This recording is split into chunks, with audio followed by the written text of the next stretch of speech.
giving everybody a light. Man, this is an unbelievable thing, man. Like everybody know ain't no party like a Diddy party. So yeah, that's what's up.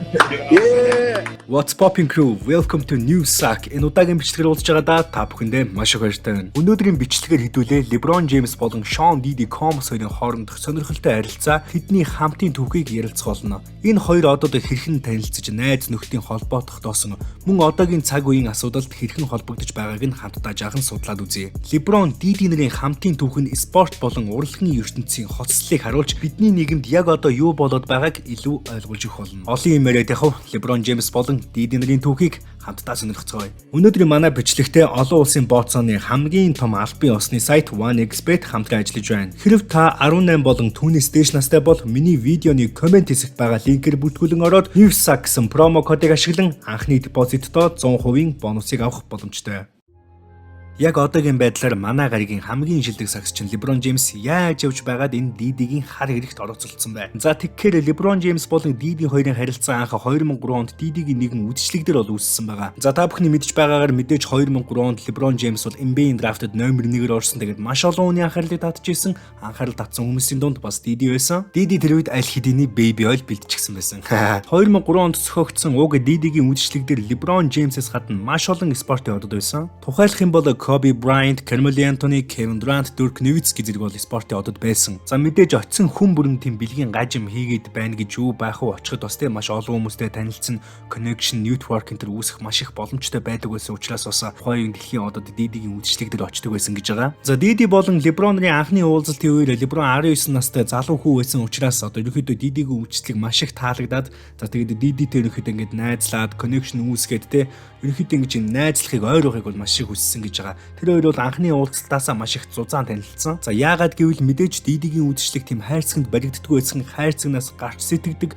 тухайн үеийнхээ ерөөхдөө хамгийн шилдэг содон үдшилгүүдийн нэг байсан учраас LeBron James бол шууд таалагдсан. За тэгээд 2003 онд анх танилцсанаас хойш Diddy LeBron James-ыг бол цааш тийм зохиосон үдшилэг болон спортын арга хэмжээ, урлагийн арга хэмжээ бүгдд нь бол үржилсэн гэж байгаа. LeBron болон Diddy нэр хамтдаа олон нийтийн арга хэмжээнүүдэд оролцож хэвлэл мэдээллийн анхаарлыг бол тухайн үед энэ хоёр маш их татчихсан. Мөн LeBron Diddy-гийн зарим төсөлд оролцсон түүний бизнесийн болон урлагийн хандлагыг нь үнэлж өөрийн карьерийн хувьд Diddy-гээс урам зориг авсан гэж бол тухайн үед бол ярьж ирсэн юм байна. Үүгээрч зогсоогүй Diddy тухайн үед Sean John хэмээх хувцсны брэндээ бол хөгжүүлж эхэлсэн байгаа. Тэд хоёулаа хөрөнгө оруулалт болон бизнесийн салбарын талаар нэг нэгнээсээ суралцаж LeBron James өөрийн хувцсны брэнд болон бизнесүүдээ бол амжилттай хөгжүүлж эхэлсэн байгаа. Тэгэд үүний хажуугаар Diddy-гийн жижиг том ивенттэй янз бүрийн тоглолтуудыг LeBron James үргэлж дэмжиж гар бие зарим зүйлдер нь оролцож түүний нэр хүндийг бол үргэлж өсгөдөг байсан. За энэ мэтчлэн LeBron James болон Diddy хоёрын харилцаа тун дажгүй явж байгаад 2014 оны All-Star Weekend-ийн дараа LeBron James болон Diddy-гийн хооронд багахан зөрчил гарсан гэх бол мэдээлэл байсан. Ерөнхийдөө бол тэр All-Star-ын дараа ямар нэгэн бол парын дээр нэгэн зөрчил болон beef гарсан. Гэхдээ энэ талаар ерөнхийдөө тодорхой мэдээлэл байхгүй. Яг хөө зарим их сурвалжийн мэдээлснээр бол үдшилгийн үед ерөнхийдөө бол ингээд санал зөрөлдсөн, ямар нэгэн байдлаар бол бирүүгээ бол нэг жоохон хашигдсан гэмих бол алдан бус бол мэдээлэл байдаг. Гэхдээ энэ beef нь бол удаан үргэлжлээгүй тэгээд тэгсэж байгаа ерөнхийдөө бол хоорондоо эвдэрсэн гэж байгаа. За мэдээж одоогийн байдлаар Diddy-гийн энэ хар хэрэгт Jay-Z бол маш их орооцолж байгаа шүү дээ. Хамгийн одоо өндөр хамсаатан гэж яригадаад байгаа. Харин LeBron болон Jay-Z нарын харилцаа анх 2001 юм уу аль эсвэл 2002 онд бол эхэлжсэн гэж байгаа. Тухайн үед бол мэдээж Jay-Z аль хэдийн дэлхийн маш том од байсан бол харин LeBron James бол залуу сагсан бөмбөгчдийн дунд од болон төрөн гарч иржсэн. За Jay-Z болон LeBron нар хамгийн анх New York хотод бол танилцж байсан нэгэн бас үдшилгийн үеэр. За тэгээд анхны уулзалт дээр бол биедээ маш их таалагдсан гэж байгаа. Тэгээд үүнээс хойш энэ хоёрын харилцаа бол улам бат бөх болж эхэлсэн. Тэгээд Jay-Z бол LeBron-д олон талаар зөвлөгөө өгч бизнесийн хамтын ажиллагаа хүртэл бол хамтдаа өргөжүүлж хамтдаа бизнес хүртэл хийжсэн. За тэгээд олон хүмүүсийн ярьдгаар бол 2003 оны Diddy-гийн үйлчлэг дээр Jay-Z бол LeBron-ыг авээтсэн гэх бол мэдээлэл байдаг юм байна. Гэтэ энэ бол албан ёсны баримт нотлохоогүй, гэхдээ маш олон хүмүүсийн таамаглал бол байгаа юм байна. За LeBron James-ийн хувьд бол сошиал медиа болон энэ сонин сэтгүүл дээр ярилцлага өгөхдөө одоо сэтгүүлчин Diddy-гийн талаар асуух юм бол үргэлж бол магтаалтай энэ сайн сайхныг нь бол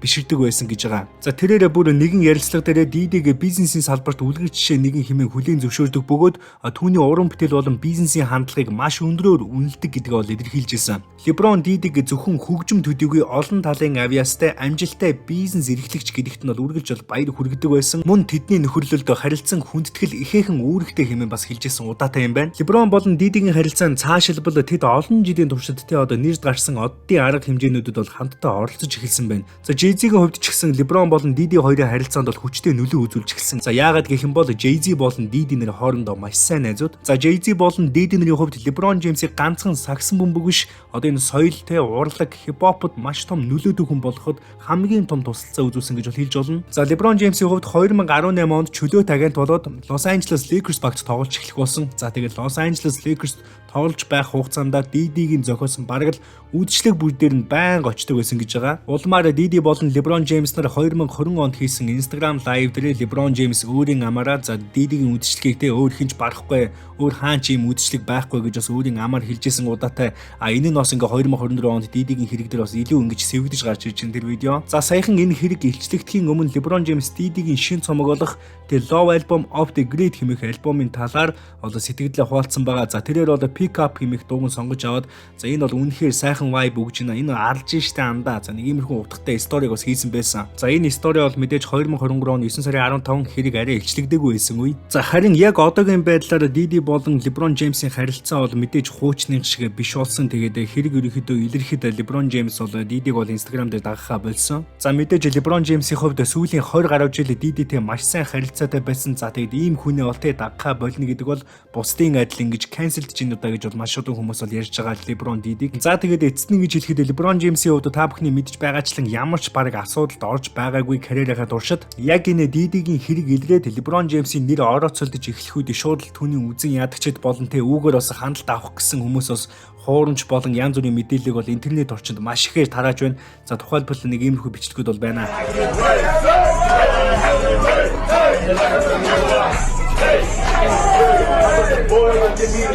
I got a Richie to sit on my lap with some kind of hobby be pulling the blade. That's a low earth. I just take that rocket tank and took a trip out of space. I was in bird, I'm on my stomach and they had a screw, but they're like, hey, I'm on my work. Some of them know that purpose and you ain't on my little gate. Man, it's like church, when it's on every diamond and stone, and I'm just straight. I ain't got a run, but it's not a race. Go! The best, boy. You the best. Ooh. Give me that shit. Yeah.